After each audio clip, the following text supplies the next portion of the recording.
Ito naman sa labas. Kaya ko sure pa ano yan. Naman na rasa pa ako ni mo siyan dyan.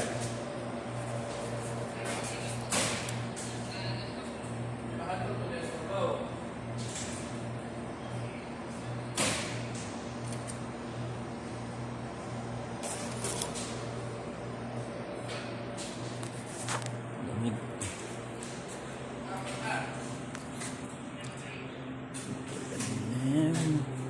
Makulimlim.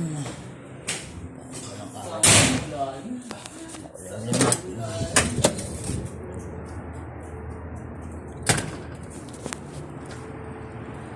Ganong araw, pre, oh. Hindi mainit, hindi umulan. Gabi umulan. Kagabi umulan? Puta, akala ko hindi. Umulan gabi kaya mga alas 5 hanggang alas 6. Dali lang na. Mahina lang eh. Dito rin kahapon. No, hapon no. Hapon. Lapit hapon. Tinago na lahat yung mga gamit, oh. Puno na, no? Sabi ko na nga ba eh. Na? Tinago na lahat ng mga gamit. Pwede sila papasok dito? Hindi na yan. In-extend lang nila yun eh. Para extension ano lang. Doon lang sa ano, sa production. Hmm.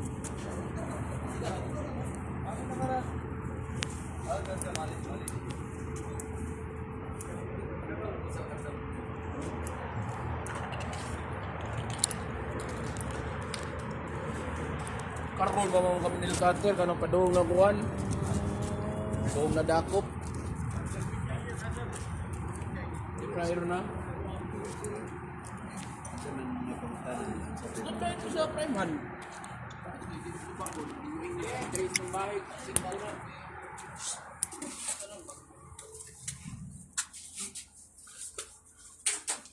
Ang epekto siya na. Dito. Ganyan gagawin nila. Feel ko yung mga audit ngayon ng manok ngayon parang stock room ang manok.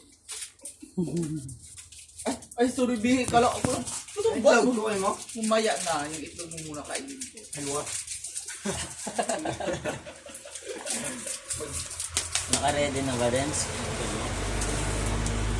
Anong oras ka natulog ko lang? Lamig pa naman yan. Matigas Ay! yung grado. Ah, kabiri. Lagyan natin yung mga bag.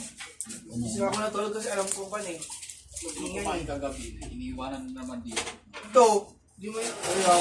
Gumay na to. Isipin ng mga bata. Kailangan ko ipaalam lagi.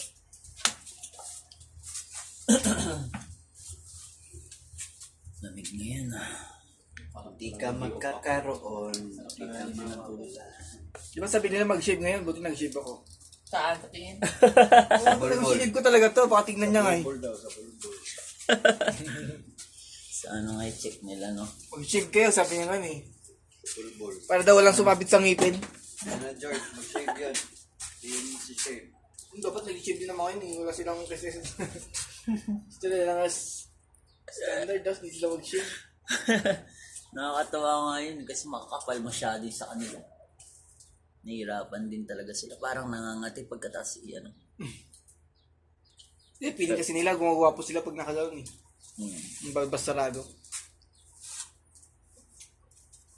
Pag kumain sila ng kwan, at least may nakikiki yung kwan. Mga ninuno nila, ganyan na sanayan eh.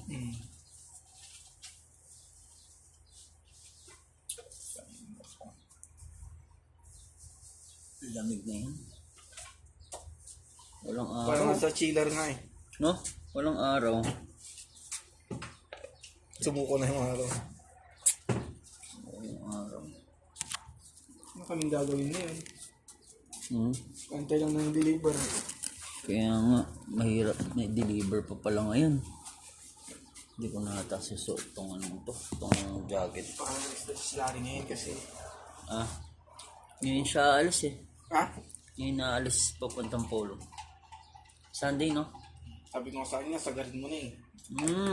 Yung kaya kang buhayin ng pang 2 taon pa. Okay, totoo kasi wala na chance na makaalis ulit. Makapagtrabaho siya kasi sa Pilipinas na lang.